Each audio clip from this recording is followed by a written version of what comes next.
Good morning বন্ধুরা, শুভ সকাল। একটা নতুন ব্লগ নিয়ে নতুনভাবে হাজির হয়ে গেলাম। সকাল হয়ে গেছে, সকালে জল খাবার তৈরি, গরম রুটি, এখানে পেঁয়াজ লঙ্কা আর একটু ঘুগনি করেছি। তো চলুন শুভ ব্লগটা শুরু করলাম। শুভ দুপুরের লাঞ্চের পর্বে। আজকে প্রচণ্ড বৃষ্টি সকাল থেকে হচ্ছে। আর চলুন দুপুরের ডিনারে যেটা করেছি, এই লাঞ্চে এটা করেছি গরম গরম ভাত, এখানে পেঁয়াজ আর লেবু, আর এটা হচ্ছে ওল ভাতে আলু ভাজা, ডাল আর হচ্ছে পোস্ত। এই হয়েছে সকালের লাঞ্চ। তো চলুন দুপুরে শুভ দুপুরের চা ভালোবাসা রইল, পরে আবার আসছি। চলে এলাম বিকেলবেলা না সন্ধেবেলা চায়ের পর্বে। দুটো দুধ চা, মানে একটা চিনি ছাড়া, আমারটা চিনি আর হাজব্যান্ডটার হচ্ছে র চা পরিয়ে এলাম।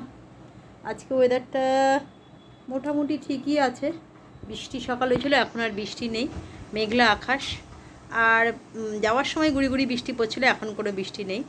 তবে কালকুর উল্টো রথ, তার জন্যে যেখান দিয়ে গেলাম আর আমাদের রথতলায় বেশ অন্যরকম দোকান টোকান সব সাজাগোজা হচ্ছে। কালকে মেলা বসবে, উল্টো রথে জগন্নাথ দেব নিজের বাড়ি ফিরবেন মাসির বাড়ি থেকে, দেখলাম তারও তোড়জোড় চলছে।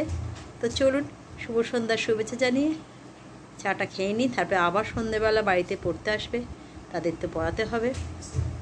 এইভাবে সন্ধ্যেটা। বন্ধুরা শুভরাত্রে ডিনারে পড়বে। আজকেও সারাদিন বৃষ্টি হয়েছে, বেশি করে সকালটা খুব বৃষ্টি হয়েছে। এই বৃষ্টির মধ্যেই সব কিছু করতে হচ্ছে। তারপরে সন্ধ্যেবেলা পড়িয়ে উঠলাম, পড়িয়ে উঠে যেটা চলে রান্নায় গরম গরম রুটি, এখানে ছোলার ডাল আর হচ্ছে একটু চটপটা চিকেন করেছিলাম। এই দিয়ে শুভরাত দিয়ে দেবো ছেলে ওর বাবাকে।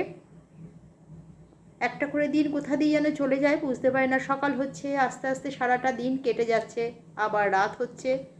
গতানুগতিক জীবন এইভাবে সোম থেকে শুক্র অবধি যায়, শনি রবিবারটা একটু অন্যরকম যায়, আবার আরম্ভ হয়ে যায়। প্রত্যেকের জীবনেই হয়তো তাই, প্রত্যেকের বাড়িতে হয়তো তাই। প্রত্যেকে নিজের কাজে ব্যস্ত থাকেন, হয়তো শনি রবিবার অনেকেও আবার ব্যস্ত হয়ে পড়েন। তবে এর মধ্যে নিজেদের মধ্যে সময় রাখাটা খুবই দরকার।